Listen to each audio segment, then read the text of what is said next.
Do you need a 3000 grit wheel? This is a question, an opal question, that people will argue with you until they're blue in the face, whether they know the answer or not. Mostly because in opal cutting, there's a way that things are done, and people learn that, and that's just the way that they do the things. I'm going to say this. The answer to the question is it depends. If you're going to cut tens of thousands or more opals, then everything that you do, every decision that you make about how you do that is really important.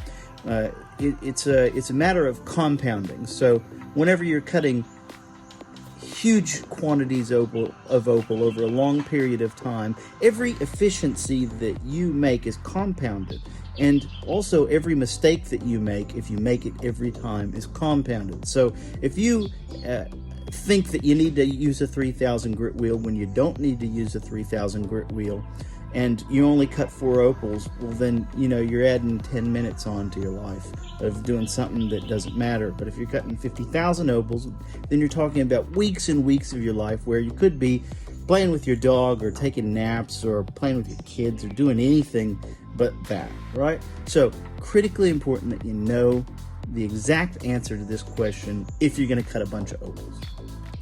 Now, just like anything with opal cutting, the answer is it depends. It depends on what you're going to do. It depends on what opal you're going to cut. If you're going to cut Coober Pedy or Lightning Ridge or White Cliffs or Andamuka, and you're going to focus on crystal opal, the answer to the question is going to be different than if you're going to be cutting boulder opal or matrix opal or opals that are more porous or opals that aren't quite as hard. Now I'm going to tell you why. The difference between cutting to 1500 and then switching over to cerium and cutting to 3000 and switching over to cerium is very, very, very minuscule. Most people wouldn't even notice the difference. If you want to cut commercially and you want speed is your main lever in understanding what your return on investment is going to be, then you can cut to 1500 and switch over to cerium oxide and get completely commercially acceptable stones that anybody would look at and be happy with.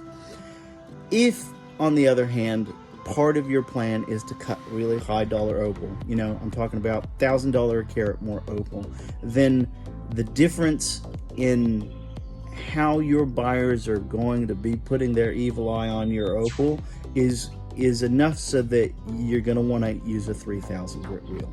And to prove this, because I know there are a lot of people that would just argue with me no matter what, I'm going to take 2 different stones. I'm going to take a square stone and a round stone like this, and I'm going to cut them both, one to 1500 and then to cerium oxide, and one to 3000 and cerium oxide, and I'm going to show you the difference so that you can argue with me all you want, but I'm going to show you exactly what it looks like.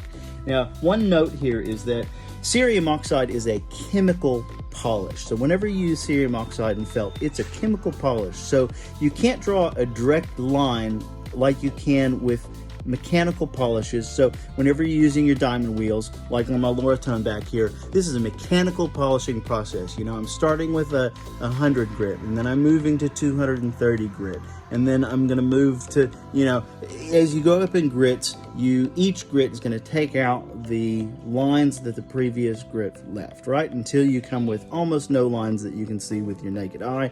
And then you use cerium oxide, which is a chemical process rather than a mechanical one. So the polish that you get from it, you can't draw a direct line between 3000 and then the particle size of cerium oxide is just a little bit smaller, so it's probably like an 8000. That's not the way cerium oxide works.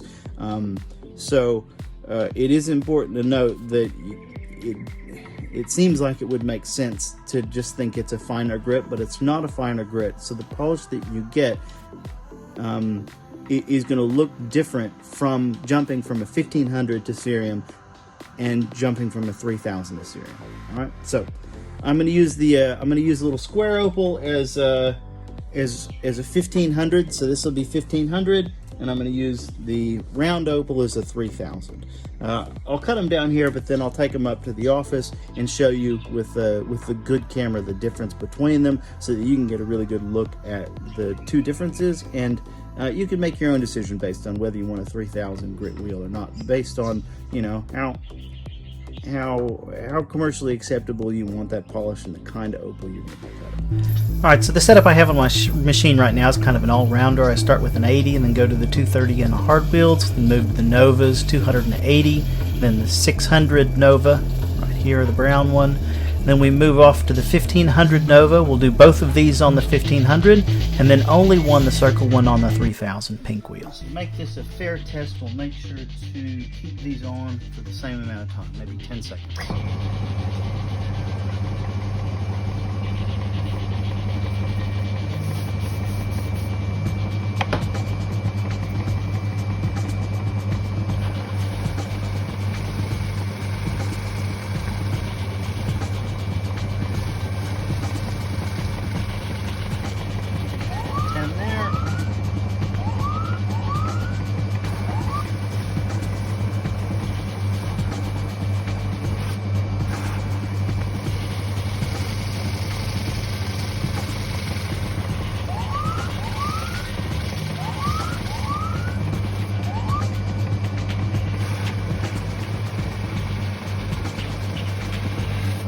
Alright, 10 seconds for each.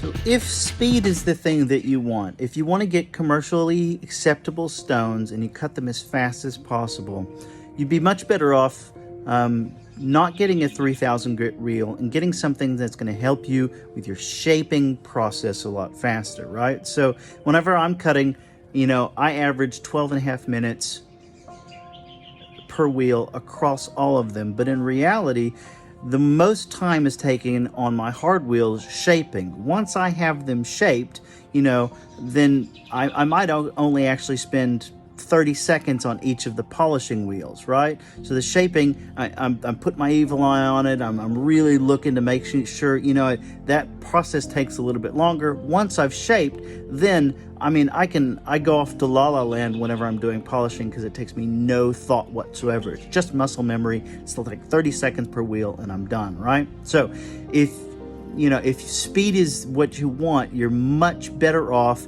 getting like an 80 grit extremely, or 60 grit extremely aggressive diamond centered wheel, so that you can shape that stone faster and then stop at 1500, bridge over to your cerium oxide, and then you're going to go through that process a lot faster, right?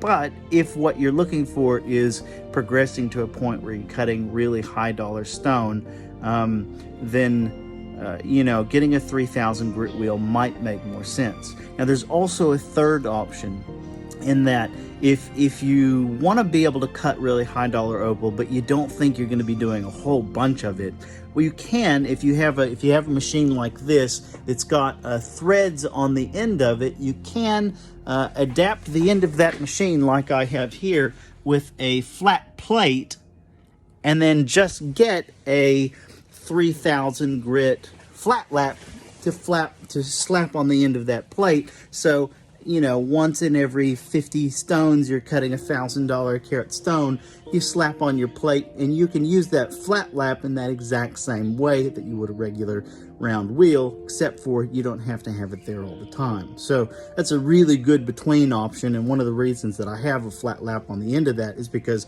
over the years, because I run this business, I cut a lot of different kinds of opal, and I'll change my wheels out depending on what kind of opal I'm cutting. If I'm going to be cutting boulder for, you know, a few weeks, I'll take these wheels off and I won't use my good black, you know, black opal cutting wheels, and I'll put some nasty wheels in there that are super aggressive that allow me to cut quickly.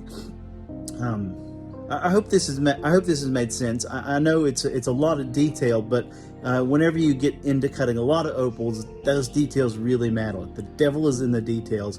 The details compound. So set your machine up accordingly. If any of this doesn't make sense, or if you have any more specific questions, let me know. I'm here to help.